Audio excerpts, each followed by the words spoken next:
विद्यार्थी आणि भाविकांच्या सुरक्षेचा प्रश्न, त्र्यंबकेश्वर तालुका मराठी पत्रकार संघाचे एसटी महामंडळाला निवेदन।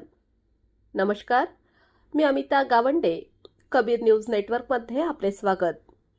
नाशिक त्र्यंबकेश्वर महामार्गावर सध्या रस्ता रुंदीकरणाचे काम युद्धपातळीवर सुरू आहे। मात्र या विकास कामांमुळे प्रवाशांच्या जीवाला धोका निर्माण झाला आहे का, असा प्रश्न आता उपस्थित होत आहे। याच पार्श्वभूमीवर नाशिक जिल्हा मराठी पत्रकार संघाच्या वतीने एसटी महामंडळाला एक महत्त्वपूर्ण निवेदन देण्यात आले आहे। काय आहेत या निवेदनातील मागण्या, पाहूयात सविस्तर। नाशिक ते त्र्यंबकेश्वर हा मार्ग केवळ जिल्हावासियांसाठीच नाही, तर देशभरातून येणाऱ्या भाविकांसाठी अत्यंत महत्त्वाचा आहे। सध्या या मार्गाचे रुंदीकरण सुरू आहे, ज्यामुळे अनेक ठिकाणी रस्ता उखडला असून एकेरी वाहतूक सुरू आहे। उडणारी धूळ, रस्त्यावर पसरलेली खडी आणि अचानक येणारी वळणे यामुळे या मार्गावर अपघातांचे प्रमाण वाढण्याची भीती व्यक्त केली जात आहे। या गंभीर समस्येकडे लक्ष वेधण्यासाठी नाशिक जिल्हा मराठी पत्रकार संघ संलग्न त्र्यंबकेश्वर तालुका मराठी पत्रकार संघाचे उपाध्यक्ष मिलिंद वसंतराव तिवडे यांनी पुढाकार घेतला आहे। त्यांनी एसटी महामंडळाच्या आगार व्यवस्थापकांना वाहतूक नियंत्रक एसटी खुटे आणि दत्तात्रय भोये यांच्याकडे लेखी निवेदन देऊन बस चालकांबाबत काही महत्त्वाच्या मागण्या केल्या आहेत। यावेळी पत्रकार रामदास शीत हे उपस्थित होते। माननीय श्री मिलिंद वसंतराव तिवडे, तालुका उपाध्यक्ष, नाशिक जिल्हा मराठी पत्रकार संघ संलग्न त्र्यंबकेश्वर तालुका मराठी पत्रकार संघ यांच्या मार्फत त्र्यंबकेश्वर बस स्थानक येथे निवेदन देण्यात आलेले आहे।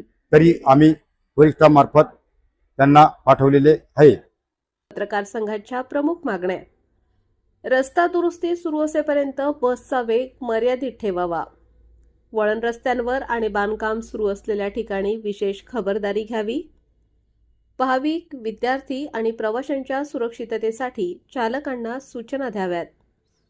त्र्यंबकेश्वरला जाणारी भाविकांची गर्दी आणि दररोज प्रवास करणारे विद्यार्थी, नोकरदार यांची संख्या मोठी आहे।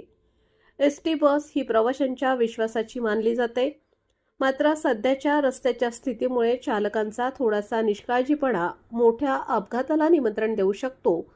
म्हणूनच प्रशासनाने या निवेदनाची दखल घेऊन तातडीने अंमलबजावणी करावी, अशी मागणी मिलिंद तिवडे यांनी केली आहे। नाशिक त्र्यंबकेश्वर रस्त्याचे सध्या काम सुरू आहे आणि या कामामुळे काही ठिकाणी एकेरी वाहतूक होत असते।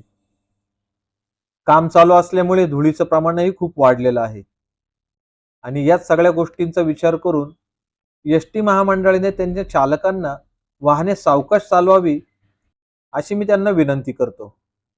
आता परवाच एक अपघात झाला, त्यात रिक्षा आणि बसची धडक झाली। अर्थात त्या रिक्षाचे टायर फुटल्यामुळे हा अपघात झाला। दुर्दैवाची गोष्ट म्हणजे या अपघातात 3 वर्षीय चिमुकलीने आपला जीव गमावला। खूप दुःखद घटना आहे। त्या मुलीचे कुटुंबीय हेही उपचार घेत आहेत। तरी एसटी महामंडळाला माझी विनंती आहे की त्यांनी त्यांच्या चालकांना वेग मर्यादेचे पालन करण्यास सांगावे, जेणेकरून होणारी दुर्घटना ही टाळली जाऊ शकते। धन्यवाद।